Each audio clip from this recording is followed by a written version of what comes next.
আত্মা ছিল দুজনেরে। ও ঠাকুমা, তুমি একটা কিছু করো যাতে আবার আগের মতো সবার ভাব হয়ে যায়। ও ঠাকুমা। দাঁড়া বাপু দাঁড়া, একটু ভাবতে দে। এমন দিনও দেখতে হবে, সে তো আগে স্বপ্নেও ভাবিনি রে। ও ঠাকুমা, আমি যে তোমাকে এসব বলেছি বলবে না কিন্তু, তাহলে সবাই আবার আমাকে খুব বকবে। আরে না রে না, আমি দেখছি কি করা যায়।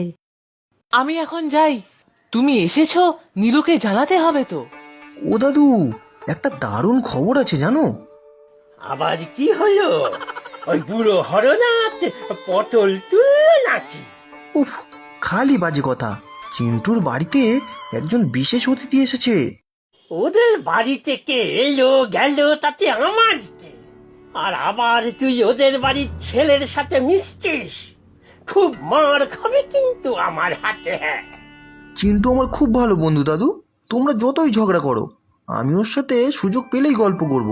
আর চিন্টুদের অতিথি পিসি ঠাকুমাকে তুমিও চেনো। আমি চিনি চিন্টুর ঠাকুমা, মানে হরুর বোন। অত সে এসেছে? হ্যাঁ গো হ্যাঁ, পিসি ঠাকুমা এত বছর বাইরে থাকতো বলে আসেনি। তোকে এত খবর কে বললো? কে আর বলবে, চিন্টুই বলল। পিসি ঠাকুমা তোমাদের দুই দাদুকে একসাথে ভাই ফোঁটা দিত, তোমাদের দুজনের জন্মদিনে পায়েস রাঁধতো, সব বলেছে। হ্যাঁ, ও তো আমার নিজের বোনই। বড় ভাব ছিল আমাদের তিনজনের। এখনো তো ঝগড়া করেই চলেছ রাত দিন। আমি কি খালি একাই ঝগড়া করি? ওরা বুঝে কিছু করে না। যাগ্গি, ওদের বাড়ি যে খুশি আসুক, যা খুশি করুক, তাতে তোর কি আর আমার কি? গোল্লাই যা করা। দুধ, তুমি আর পাল্টাবেই না। কত খাওয়া দাওয়া হচ্ছে ওদের বাড়িতে, তোমাদের জন্য যেতেই পারলাম না। সে কি, তুই এতদিন পরে এলি আর এখনই চলে যাবি মানে? দেখো না বাবা, পিসি কোনো কথা শুনছে না। কালকে বাবার জন্মদিনে অন্তত থেকে যাও। না না, থাকার প্রশ্নই ওঠে না। আজ অবধি দাদার জন্মদিন কখনো একা একা পালন হয়নি। আমি যদি থাকি, ঠিক আগের মতো করেই জন্মদিন পালন হবে, বুঝলি? সেটা কিভাবে হবে? আমি বলছি ছোটকা, পিসি ঠাকুমা আমার দাদু আর নীলুর দাদুর জন্য নিজে পায়েস বানাতো। দুজনের একই দিনে জন্মদিন যে। দুজনকেই একসাথে বসে আবার আমি পায়েস খাওয়াবো নিজের হাতে। আর না হলে আমি চললাম। তাই নাকি? মানে এখন তো আমাদের দুই বাড়ির মধ্যে মুখ দেখা দেখি নেই।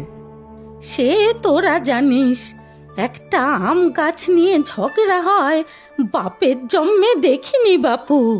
যা বললাম তাই হবে, না হলে এই আমি চললুম।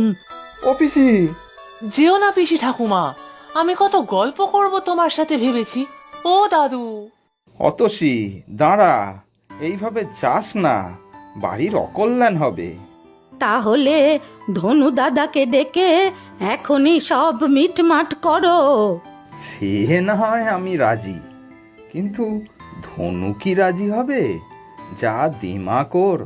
হবে বই কি, আমি নিজে যাব। তুই যখন বলছিস অতসী, আর না করি কি করে? আমাদের ছোট বোন তুই, আমি রাজি। আমিও এত বছরে যা সব ভুল করেছি, তার জন্য আমাকে ক্ষমা করে দিস ধনু। ও সবার মনে রাখিস না।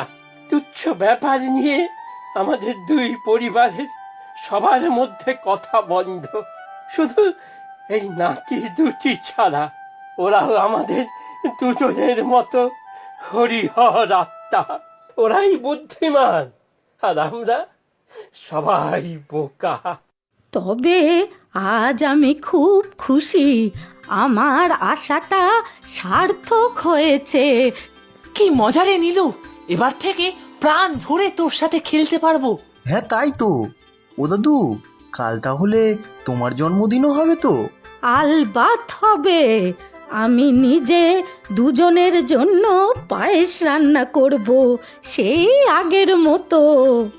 সবাইকে কবজি ডুবিয়ে খাওয়াবো আমি। ভাগ্যিস তুমি আমাদের বাড়ি এসেছিলে। 3 cheers ফর পিসি ঠাকুমা।